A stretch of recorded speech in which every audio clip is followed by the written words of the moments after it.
everyone, I'm Melissa June Rowley, once again coming to you from the Digital Media Zone of the United Nations. We're here for WSIS+10, and joining me now is Brett Solomon, who is the Executive Director of Access Now. That's right. So, internet freedom and digital civil rights is obviously very interconnected into this conversation that we're having at WSIS today. What are some of the key takeaways that you're hearing here? Well, I mean, the broader question or the broader takeaway is, how is the internet going to be governed? You know, you hear states talking in the General Assembly today about the importance of government control of the internet. You hear civil society actors saying that control of the internet or management of the internet should be done by a combination of government, civil society, the private sector, academics. So one of the key things is, like, what is the future governance of the internet? If you think about whoever controls the future of the internet controls the future of the world, this is a massive topic that we're discussing here today, and you know, it's a battle for control and for management. And there's a growing concern across the globe about the surveillance state.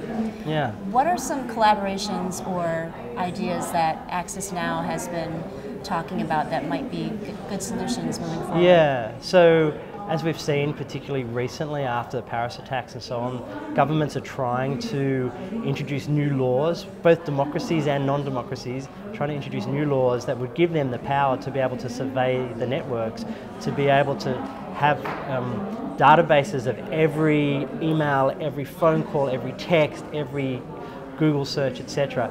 That's a problem because it means that citizens end up being suspects.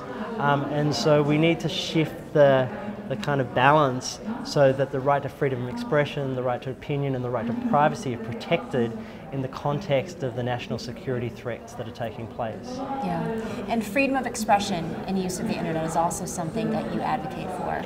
Of course, yeah. I mean, the internet is becoming our whole world. You know, there's no distinction between space and cyberspace, or other spaces and cyberspace. And so where we express, where we talk, where we think, where we exchange ideas and information happens online.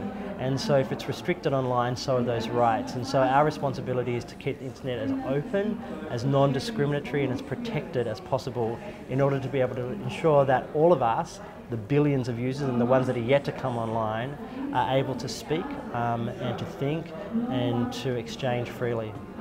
Great, thank you so much. Thank you very much.